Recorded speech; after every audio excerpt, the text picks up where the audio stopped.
দীর্ঘ কয়েক দশকের স্মৃতিবিজড়িত গ্যালাক্সি অ্যাপার্টমেন্ট ছেড়ে নতুন ঠিকানার পথে হাঁটছেন বলিউড ভাইজান সালমান খান। বান্দ্রার চেম্বাই এলাকায় নতুন একটি বহুতল বাড়ি নির্মাণ করছেন তিনি, যা ঘিরে শুরু হয়েছে ব্যাপক কৌতূহল।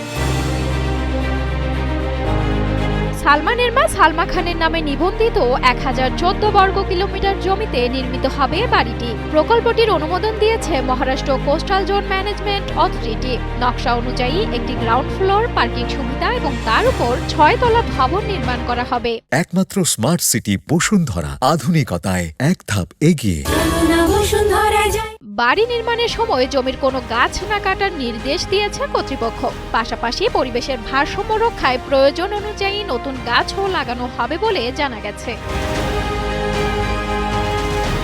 বহু বছর ধরে বান্দ্রার সমুদ্রমুখী গ্যালাক্সি অ্যাপার্টমেন্টেই বসবাস করে আসছে খান পরিবার। সাম্প্রতিক বছরগুলোতে একাধিক হত্যার হুমকি পাওয়ার পরও সেই বাসভবন ছাড়েননি তারা। নিরাপত্তা জোরদার করতে অ্যাপার্টমেন্টের খোলা বারান্দাও বুলেট প্রুফ কাঁচ দিয়ে সুরক্ষিত করা হয়েছিল।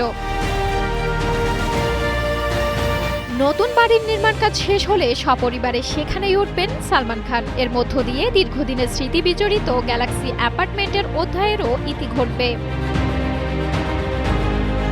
নতুন ঠিকানায় কবে উঠবেন সালমান খান তা এখনো আনুষ্ঠানিকভাবে জানানো হয়নি। তবে নতুন বাড়ি ঘিরে ইতোমধ্যেই ভক্তদের মধ্যে তৈরি হয়েছে ব্যাপক আগ্রহ। সানজানা সাথী, কালের কণ্ঠ।